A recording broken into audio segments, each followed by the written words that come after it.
우리가 이제 이틀 남은 2024년도 끝에 서 있네요.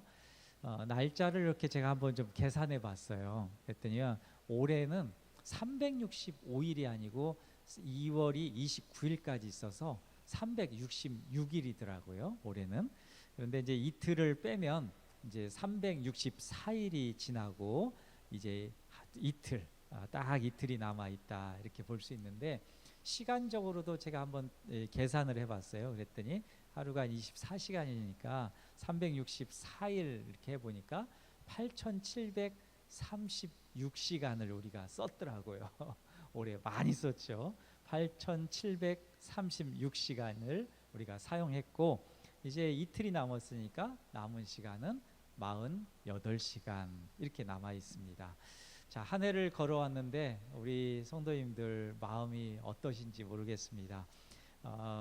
저에게도 한번 저도 생각해보고 이 올해를 어떻게 살아왔나 이렇게 생각하는 시간들을 듬성듬성 갖고 있는데, 한번 우리에게 한번 점수를 한번 줘볼까요? 스스로 내가 정말 올해 참 잘 살았다 이러면은 한 10점 이렇게 주고, 그냥 보통입니다 라고 하면은 한번 5점 정도, 그리고 또 아이고 0 아닙니다, 꽝입니다 이러면은 그 0점은 아니고 1점 또는 한 2점 정도 한번 준다고 생각해 보시면 어느 정도 우리 자신에게, 내 자신에게 이 점수를 줄 수 있을까 한번 생각해 보면 좋겠습니다.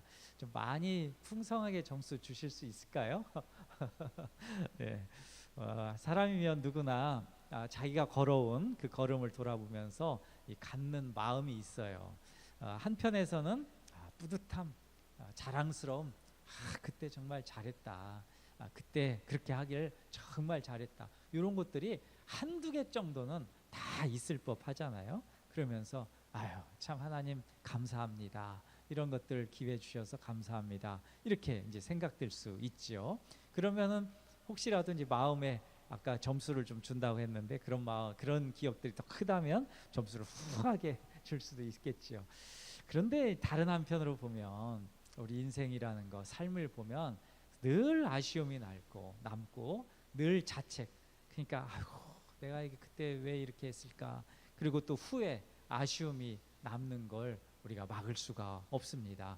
사람이라면 당연히 전자 쪽, 그러니까 내가 좀 뿌듯하게 잘했습니다, 요거보다는 후자 쪽, 마음이 나 정말 생각해 보니까 너무 잘못한 게 많네요, 이런 마음이 훨씬 클 겁니다.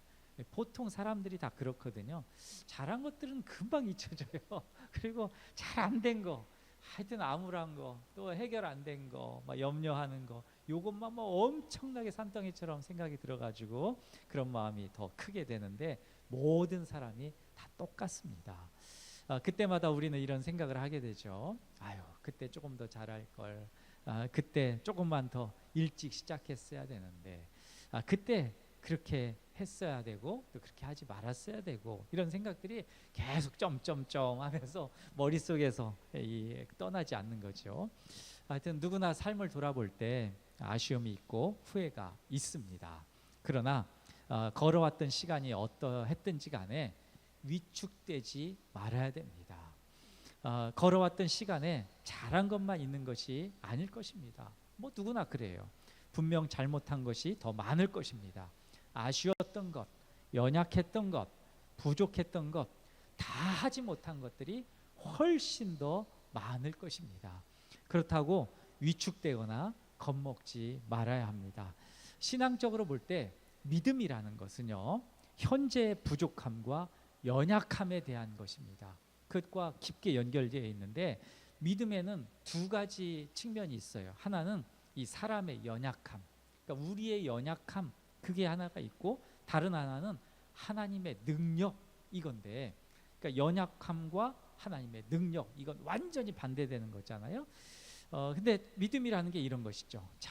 나의 연약함을 인정하고 하나님의 능력을 구하는 것, 이게 바로 믿음입니다. 자신의 부족함을 인정하고 하나님의 권능을 구하는 것이 믿음이라는 것이죠. 하나님은 다시 시작할 수 있는 기회를 주십니다. 누구에게나 주시는 거죠. 하나님은 다시 걸어갈 수 있도록 기회를 주십니다. 이것이 얼마나 큰 축복이고 얼마나 큰 감사인지 모릅니다. 또 이것을 믿는다는 것이 얼마나 큰 힘이 되는지 모릅니다. 보통은 우리 세상에 이렇게 회자되는 말로는 사람에게는 크게 세 가지 기회가 주어진다고 그러잖아요. 세 번의 기회. 그런데 그 세 번의 기회를 생각해 보면 사람들이 나는 세 번의 기회가 한두 번은 간 것 같고 한 번 남은 것 같다, 이렇게도 생각할 수 있는데, 그런데 그것을 다 감지할 수 없을 수도 있어요. 사람마다 감지할 수 없을 수 있고, 또는 꼭 세 번이 아닐 수도 있어요. 그건 어떤 문학가다든지 어떤 스토리를 만드는 분들이 세 번의 기회 이런 것들이 우리 인식하기 딱 좋으니까 그렇게 일부러 만든 것 같은 생각도 좀 드는데, 아무튼 기회라는 게 사람에게는 이렇게 제한적으로 주어지는 것도 물론 있습니다. 하여튼 올해 어떻게 걸어왔든 지금 이 자리에 있다는 것은 잘한 것입니다. 모두 100점이고 만점입니다. 하나님이 보실 때는 그렇습니다. 아까 점수를 잠깐 한번 매겨보자라고 했는데 내 점수가 나는 빵점이에요. 인생 살아온 거 보니까 이렇게도 생각할 수 있는데, 근데 하나님이 보실 때, 예수님이 보실 때는 우리를 빵점 처리하지 않는다는 거죠. 잘했다 그러면서 100점 주신다는 거예요. 이게 참 중요합니다. 여러 가지 어려움과 부족함이 많았음에도 불구하고 오늘 하나님을 예배하는 자리에 이렇게 있습니다. 이렇게 다시 시작하면 됩니다. 성경에는 시간에 대해서 또 기회에 대해서 아주 많이 언급되어 있습니다. 그 중에 이 전도서는 때와 시간에 대해서 아주 많은 가르침을 주는 그런 대표적인 성경입니다. 전도서를 말할 때 가장 많이 인용되는 구절이 있죠. 전도서 1장 2절, 헛되고 헛되니 모든 것이 헛되도다. 전도서 1장 2절의 말씀, 이게 이 아주 중요한 이 말씀인데, 전도서의 시작은 헛됨으로 시작되기 때문에 사람의 인생이 다 헛된 것으로 여기기 쉽습니다. 그러나 전도서의 핵심은 이 전도서 1장에 나온 것처럼 다 헛되다 이렇게 말씀하는 것처럼 그렇게 헛된 걸로 끝나는 게 아닙니다. 오히려 이 전도서는 이 헛된 것으로 시작되지만 사람의 인생이 다 헛된 것이 아니라 사람은 연약하고 부족해서 모든 것이 후회와 아쉬움으로 남지만, 그럼에도 불구하고 하나님의 섭리는 완전하시고 그 권능은 크시다는 것을 역설적으로 말해줍니다. 그래서 하나님을 경외하는 것, 이것이 참된 지혜다, 이렇게 이제 맞춰지는 것이 전도서입니다. 우리가 매년 송년주의를 맞이하면서 이 두 가지 생각을 하게 됩니다. 말씀드렸듯이 하나는 지나온 것에 대한 것이고, 하나는 앞으로 다가올 그 미래에 대한 것이죠. 자, 과거와 미래의 사이길에서 우리는 항상 이 결산을 염두에 둬야 됩니다. 결산, 얘기하면은 마음이 철컹 내려앉기도 하고, 어떨 경우에는 조금 이제 기대가 되는 부분도 있고, 하여튼 이 결산이란 말을 딱 했을 때는 여러 가지 막 장면들이 떠오르기도 하고 좀 그렇습니다. 여튼 유대 3대 절기가 있죠. 유대 3대 절기가 있는데 무교절을 포함한 유월절, 그리고 칠칠절이라고 하는 그 오순절, 그리고 맨 마지막에 조실절이라고 하고 장막절이라고 하는 그 절기, 수장절이라고 하는 그 절기가 있는데, 마지막 절기인 이 수장절, 이건 추수와 연관이 됩니다. 그러니까 맨 마지막 시간, 마지막 때 거기에서 추수가 이루어지는 건데, 그래서 이 수장절, 초막절이라고 하고 수장절이라고 하는 요 절기는 우리 예수님의 그 천년 왕국, 하나님 나라와 깊이 연관되어 있는 절기이기도 합니다.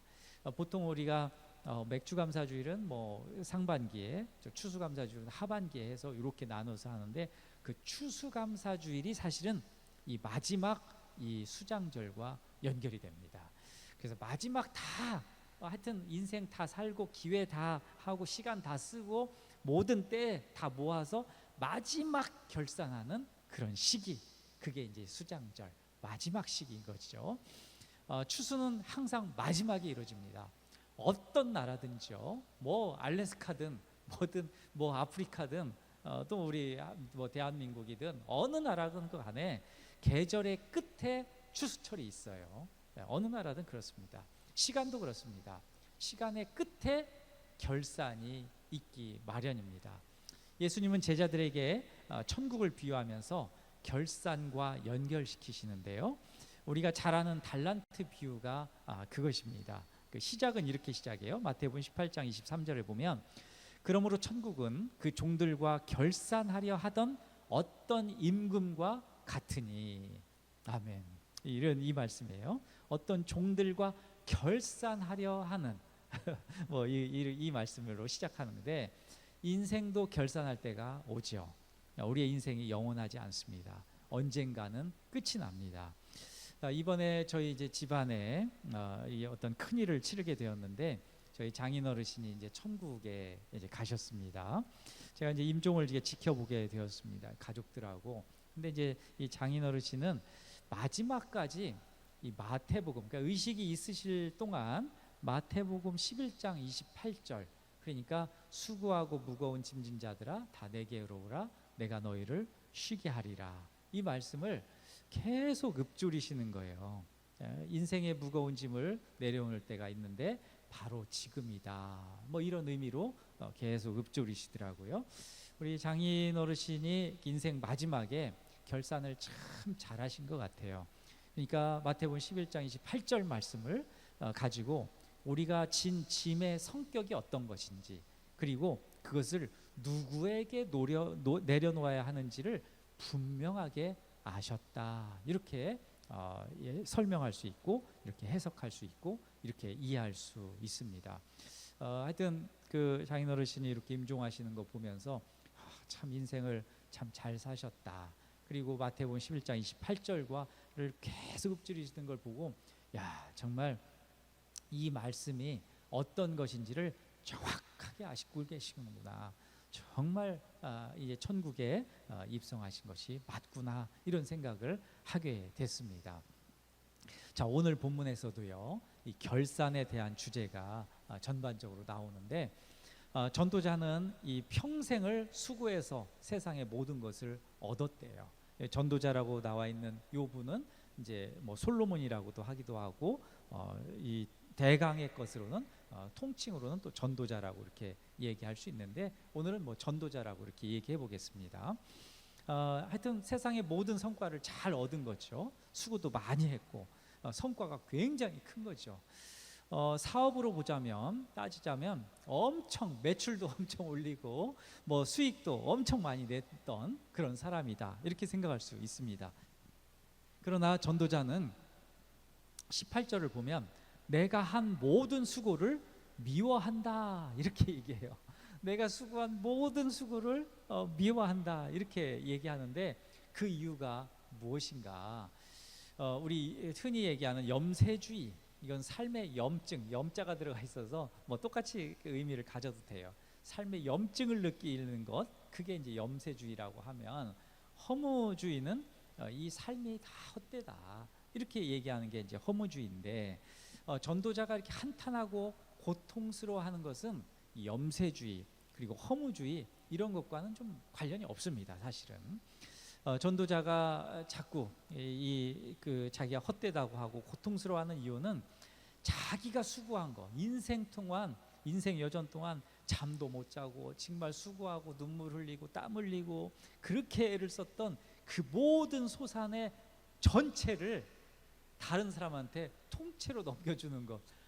이게 진짜 이해가 안 되는 거죠. 이걸 통째로 이걸 다 넘겨준다고, 뭐 이걸 이제 알게 되면서 이걸 한탄한다는 것이죠. 그게 너무나 허무하고 헛되다, 이제 이렇게 얘기하는 겁니다. 전도자는 앞서서 우리가 다 이 전도서를 우리가 묵상해 보셨지만, 앞에서는 이 죽음에 대한 거, 이 죽음을 모면할 수 없다라는 깨달음을 얻고 다 헛되다, 이렇게 얘기를 하는 거죠. 그런데 이어서 죽음 이후도 생각해 보는 거예요. 오늘 본문은 죽음 이후인데, 전도자가 죽으면 자기가 평생의 수고에 얻은 열매를 다른 사람에게 덥석 다 넘겨줘야 된다, 이거죠. 여기에는 그 보상도 없죠. 시편 49편에는 재물을 다른 사람에게 넘기고 죽음에 이르는 어리석고 무지한 자에 대한 기록이 나와 있는데 이런 말씀이 있어요. 그러나 그는 지혜 있는 자도 죽고 어리석고 무지한 자도 함께 망하며 그들의 재물은 남에게 남겨두고 떠나는 것을 보게 되리로다. 아멘. 자, 평생 일만 하다가 돈을 제대로 써보지도 못하고 죽으면 그보다 불쌍한 사람은 없습니다.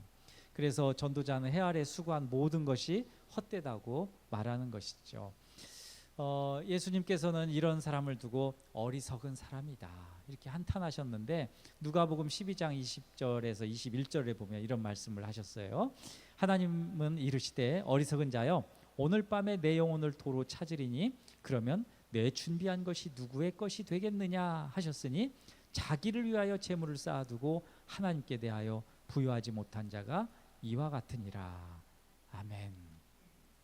저는 최근에도 올해도 여러 번 이 재정적인 것에 대한 이야기를 이렇게 들은 바가 있는데 최근에도 어디 이렇게 카센터를 갔더니 차 정비하러 거기를 이렇게 그 사장님이 옆에 건물을 이렇게 뭐 크지도 않아요. 크지도 않는데 차 한 칸 딱 들어가는 그런 작은 카센터를 하시는 분인데 옆에 이제 차 2대를 넣을 수 있도록 한 칸을 터서 그렇게 하고 싶어 하시는데 할머니가 그쪽 주인이시래요. 근데 그걸 2배를 부른대요 지금. 그래갖고 사질 못한다는 거예요. 사질 못하면서 아유 1억만 떨어뜨려 줘도 자기가 살 텐데 원래 들어왔던 가격에 2배를 부르고 있어서 그 할머니가 그렇게 안 하신다고. 근데 이제 제가 이렇게 올해라는 말씀을 이렇게 드렸는데 올해 오면서 그런 이야기들을 몇 번을 들었어요. 그러니까 할머니 할아버지들이 하여튼 이 돈 있는 거 이거 어떻게 하면 더 불릴 건가 막 이거 하면서 막 더 높이 부르고 더 많이 부르고 해서 그렇게 이제 하려고 하시는 분들을 여러 이야기도 듣고 그렇게 경험도 하게 됐는데 그러면 못 써요. 다 가져갈 거 아니잖아요. 가져갈 거 아니기 때문에 그렇게 하지 마시고 혹시라도 이런 설교 들으시는 할머니 할아버님이 계시다면 돈이 많으신 분들이 있다면 그거 하늘나라 가져가지 못합니다. 그러니까 있는 동안 잘 베푸시고 아름답게 사용하시고 그런 그 노년 그런 말년을 보내는 게 그게 덕이고 그게 지혜이고 그게 바로 복입니다. 그걸 실천해야 우리 나라도 건강해지고 자기 자신도 건강해지고 그 가정 가문도 아름다워집니다. 성경은 우리가 청직이라고 얘기해요. 우리를 두고 청직이래요. 세상의 것은 우리의 소유가 아니래요. 하나님이 맡기신 것을 잠깐 빌려 사용하는 것 그리고 잠깐 관리하는 것 그런 그 관리직 그런 것으로 청직이라고 얘기하는 것이죠. 좀 더 넓게는 하나님의 소유를 관리하는 것이다 이렇게 얘기하는 게 이제 청직이라는 표현의 안에 있는데 사실상 이 세상을 사는 동안에 우리의 그 사유물이 사실 없습니다. 우리 개인 소유물은 내 것이 아니라 모든 것이 하나님의 것인 것이죠. 그걸 인정하는 게 필요합니다. 그리스도인은 땅의 보화를 쌓는 존재가 아니라 하늘의 보화를 쌓아야 합니다. 이것이 예수님의 가르침이에요. 마태복음 6장 20절에서 21절을 보면 이런 말씀이 있습니다. 오직 너희를 위하여 보물을 하늘에 쌓아두라.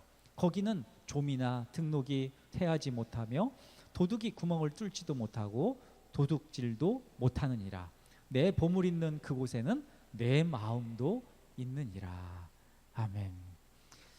이런 말씀을 우리가 들음에도 불구하고 내 것 좀 챙겨야지 이런 생각이 마음에서 떠나가지 않는 게 사람이에요. 이게 육체의 소욕, 사도 바울이 늘 얘기하듯 육체의 소욕 이것 때문에 참 곤란함들을 많이 겪는데 하여튼 우리는 이 세상에 대한 그리스도인의 가치관은 이런 면에서 확고해야 됩니다. 우리는 청직이다. 하나님께서 내 것이 아니라 하나님께서 다 소유하신 것을 잠깐 맡겨주신 거다. 이런 가치관이 이런 세계관이 아주 확고해야 됩니다. 그래야 아까 말씀드렸던 그 할머니처럼 그렇게 막 이상하게 사람들을 힘들게 하고 그렇게 안 해요. 자꾸 그렇게 하니까 인플레이션이 생기는 것이고, 자꾸 그렇게 하니까 투기가 생기는 것이고, 자꾸 그렇게 하니까 마음 아프게 생기는 것이고, 그렇게 되는 거잖아요. 네, 악순환인 것이죠. 근데 청직이라는 마음으로 그렇게 하면 이 세상이 그렇게 어렵게 돌아가지 않는 거죠. 적어도 자, 세상의 것이 내 것이 아니라 하나님 것이라는 그 가치관. 전도자는 이것을 놓고 고뇌해요. 근데 이 전도자도, 솔로몬도 고뇌하는 거죠. 자기가 평생 동안 수고하고 쌓아놓은 업적이 누군가에게 덥석 넘어간다? 이게 굉장히 싫은 거예요. 이걸 싫은 걸 노골적으로 좀 얘기하는 겁니다. 노골적으로 얘기하는데 성경에는 아주 교양 있게 썼기 때문에 그런데 이걸 막 싫어하는 거예요. 뭐 속으로는 그 애들처럼 그 표현이 되시요 혹시? 싫어요, 싫어요, 싫어요 이렇게 되는 거예요. 예, 그렇게 얘기하고 있는 거예요, 실제로. 그것이 부당한 것이다. 이건 진짜 이렇게 부당한 것이다. 이렇게까지 생각하는 거죠. 우리말에 죽 써서 개 준다는 얘기 있잖아요. 저도 한번 경험한 적 있어요. 저도 죽도록 수고했는데 이게 홀라당 남에게 넘어가는 것들을 경험한 적이 있어서 얼마나 속상했는지 모르는데 하여튼 그런 거죠. 실컷 수고한 열매를 관계없는 사람이 몽땅 뭐 수고도 안 하고 가져간다, 이처럼 억울한 일은 없습니다. 솔로몬이 지금 그걸 우려하고 그걸 아주 싫어하고 그거에 대해서 아주 그냥 우리 걱정을 하는 것이죠. 18절에서 20절 말씀, 오늘 본문인데요. 같이 한번 볼까요? 18절에 20절 함께 읽어보겠습니다. 내가 해 아래서 내가 한 모든 수고를 미워하였노니 이는 내 뒤를 이을 이에게 넘겨주게 됨이라. 그 사람이 지혜자일지 우매자일지냐 누가 알랴마는 내가 해 아래에서 내 지혜를 다하며 수고한 모든 결과를 그가 다 관리하리니 이것도 헛되도다. 이러므로 내가 해 아래에서 한 모든 수고에 대하여 내가 내 마음에 실망하였도다. 아멘. 마지막 이 표현 있죠. 실망감이 엄청 큰 거예요. 그러니까 전도서 전체를 놓고 봤을 때 실망감, 이 솔로몬으로 대비되는 이 전도자, 이 사람이 아주 크게 실망했다. 그게 요 구절에 딱 이 구절, 진심이 딱 나온 거죠. 실망스러운 거예요. 하고 싶지 않은 거예요. 근데 솔로몬의 우려가 진짜 현실이 돼요. 솔로몬의 아들 그 르호보암이 잘했으면 좋은데 잘 못해요. 그래서 솔로몬 왕국이 두 쪽이 나잖아요. 남과 북으로 나눠버려요. 솔로몬이 이제 죽고 나서 그 르호보암에 이제 반발해서 여로보암이 북쪽 10지파를 다스립니다. 그러니까 남쪽은 르시가 다스리고 북쪽은 여시가 이제 다스리는 거죠. 르호보암, 여로보암 이렇게 되는데 이것은 솔로몬의 그 우려 그대로 적중한 겁니다.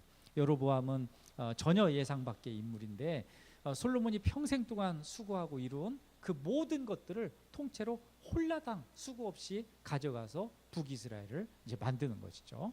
거저 가져간 수고의 열매를 선용하고 발전시키면 참 좋습니다. 근데 그렇지 못하니까 문제죠.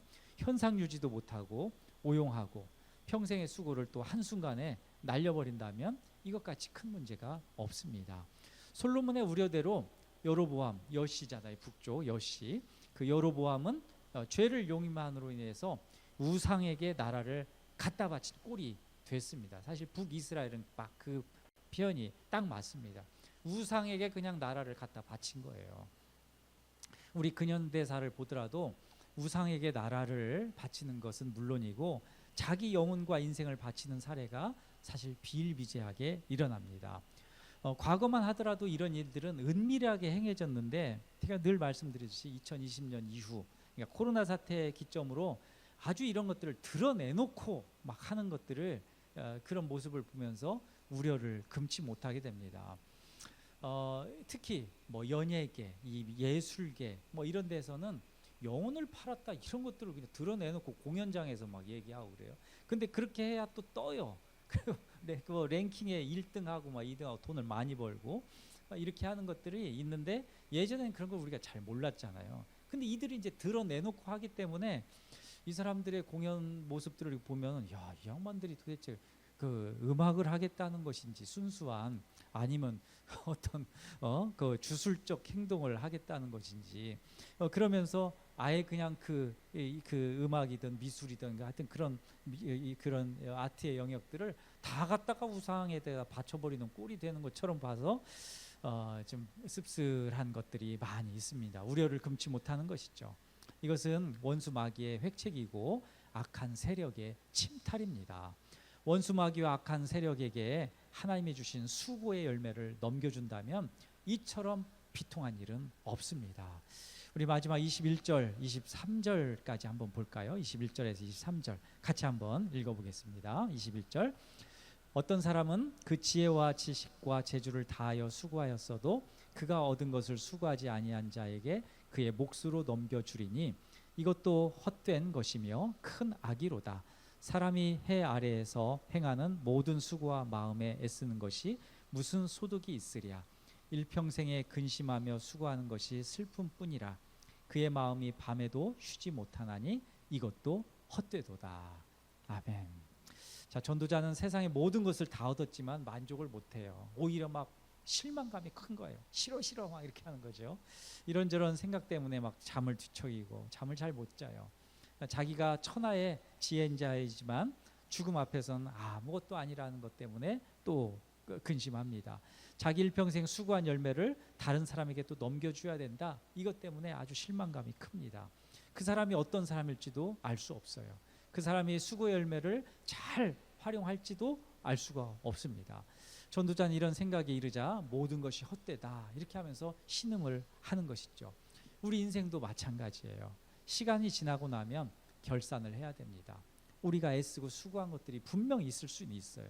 근데 사업에 있어서도 얼마를 남겼는지가 중요하잖아요. 이익이 남아야 돼요.